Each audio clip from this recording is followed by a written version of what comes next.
Assalamualaikum warahmatullahi wabarakatuh. Salam sejahtera bagi kita semua. Shalom. Om Swastiastu, Namo Buddhaya, salam kebajikan. Perkenalkan, nama saya Valdi Alfian Palatangara. Saya dari kelas A1 Keperawatan semester 5, Fakultas Ilmu Keperawatan, Universitas Pembangunan Indonesia Manado. Di sini saya diberi kesempatan untuk menjelaskan tentang prinsip komunikasi dalam keperawatan paliatif dengan MK keperawatan menjelang ajal dan paliatif dengan dosen pengampu Nurse Esther Lontong, Eskop MKes. Kita masuk di pertama, yaitu prinsip komunikasi.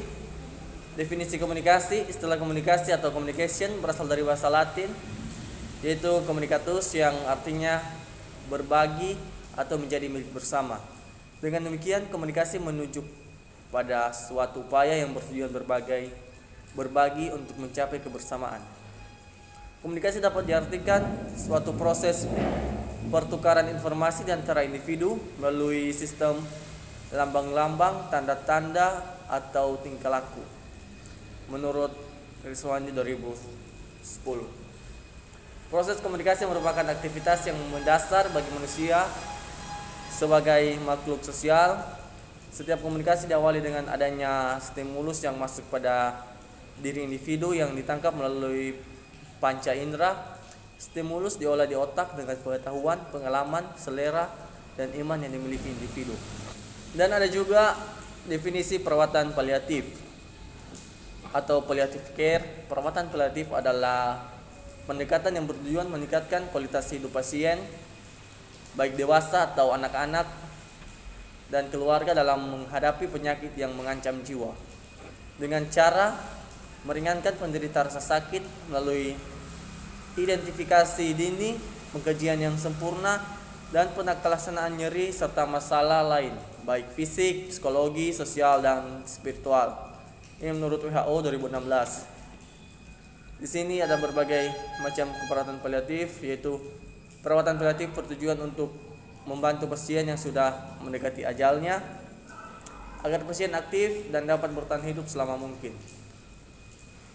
Kedua, bertujuan untuk agar pasien terminal tetap dalam keadaan nyaman dan dapat meninggal dunia dengan baik dan tenang. Lanjut ke tujuan yang berikutnya, yaitu titik pusat dari perawatan adalah pasien sebagai manusia seutuhnya, bukan hanya penyakit yang dideritanya. Dan perhatian ini tidak dibatasi pada pasien secara individu, namun diperluas sampai mencakup keluarganya. Dan yang terakhir, metode pendekatan, yaitu yang terbaik adalah melalui pendekatan terintegrasi dengan mengikut sertakan beberapa profesi terkait.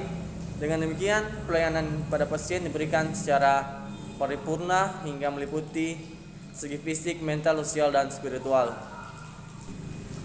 Kita masuk di elemen dalam perawatan paliatif menurut National Consensus Project dalam Campbell 2013, meliputi yang pertama, populasi pasien; kedua, perawatan yang berfokus pada pasien dan keluarga; ketiga, waktu perawatan paliatif; keempat, perawatan komprehensif; kelima, tim interdisiplin; lanjut dengan perhatian terhadap berkurangnya penderita; lanjut dengan kemampuan berkomunikasi; ada lagi kemampuan merawat pasien yang meninggal dan berduka; masih ada perawatan yang berkesinambungan, serta ada akses yang cepat dan tepat, dan jenis kelamin serta kemampuan instrumental pasien.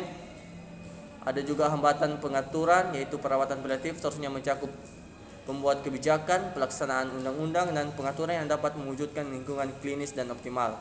Dan yang terakhir, peningkatan kualitas.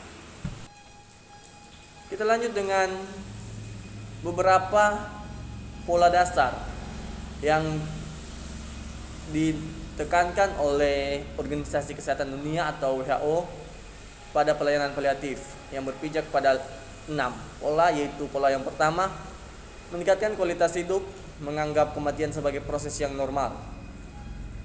Yang kedua, tidak mempercepat atau menunda kematian. Dan yang ketiga, menghilangkan nyeri dan keluhan lain yang mengganggu. Keempat, menjaga keseimbangan psikologis dan spiritual. Kelima, berusaha agar penderita tetap aktif sampai akhir hayatnya. Dan yang terakhir, berusaha membantu mengatasi suasana duka cita pada keluarga. Kita lanjut dengan komunikasi pada pasien dengan penyakit kronis. Pertama, penyakit kronik yang dialami oleh seorang pasien dengan jangka waktu yang lama dapat menyebabkan seorang klien mengalami ketidakmampuan. Contohnya, kurang dapat mengendalikan kondisi tertentu dan kegiatan yang baru dirasakan. Seperti contoh penyakit diabetes mellitus, penyakit pulmonal disease, penyakit artritis. Ada juga tiap fase yang dialami oleh pasien kritis mempunyai karakteristik yang berbeda, sehingga perawat juga memberikan respon yang berbeda pula. Dalam berkomunikasi, perawat juga harus memperhatikan pasien tersebut berada di fase mana, sehingga mudah bagi perawat dalam menyesuaikan fase kehilangan yang dialami oleh pasien. Di sini ada beberapa fase yang saya akan jelaskan, yaitu pertama, fase denial atau pengikraran. Dengan teknik komunikasi yang digunakan, memberikan kesempatan untuk menggunakan coping yang konstruktif dalam menghadapi kehilangan dan kematian. Ada juga fase anger atau marah. Dengan teknik komunikasi yang digunakan, memberikan kesempatan pada pasien untuk mengekspresikan perasaannya, hearing, dan hearing, menggunakan teknik respect. Ada juga fase yang ketiga, yaitu bargaining atau tawar-menawar. Dengan teknik komunikasi yang digunakan adalah memberi kesempatan kepada pasien untuk menawar dan menanyakan kepada pasien apa yang diinginkan. Ada juga fase depression. Teknik komunikasi yang digunakan, jangan mencoba menenangkan klien dan biarkan klien dan keluarga mengekspresikan kesedihannya. Dan fase yang terakhir yaitu fase extends, dan yaitu penerimaan. Dengan teknik komunikasi yang digunakan adalah meluangkan waktu untuk klien dan sediakan waktu untuk mendiskusikan perasaan keluarga terhadap kematian pasien.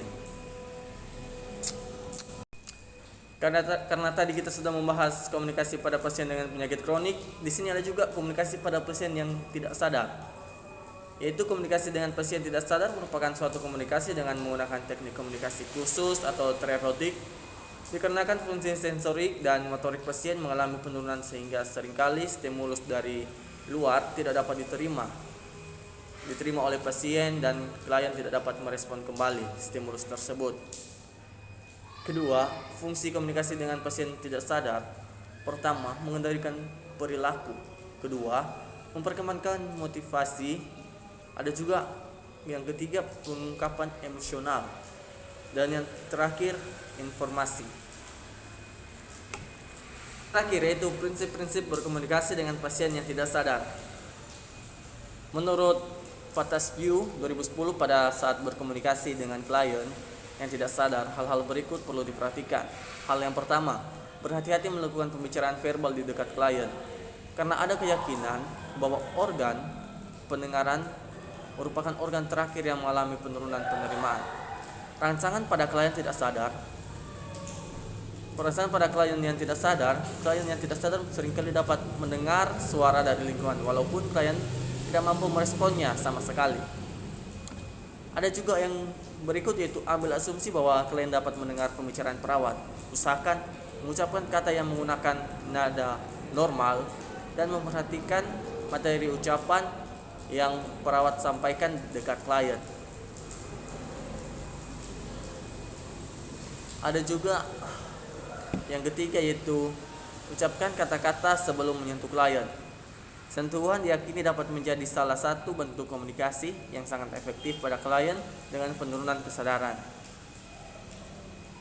Dan yang keempat, upayakan mempertahankan lingkungan setenang mungkin untuk membantu klien fokus terhadap komunikasi yang perawat lakukan.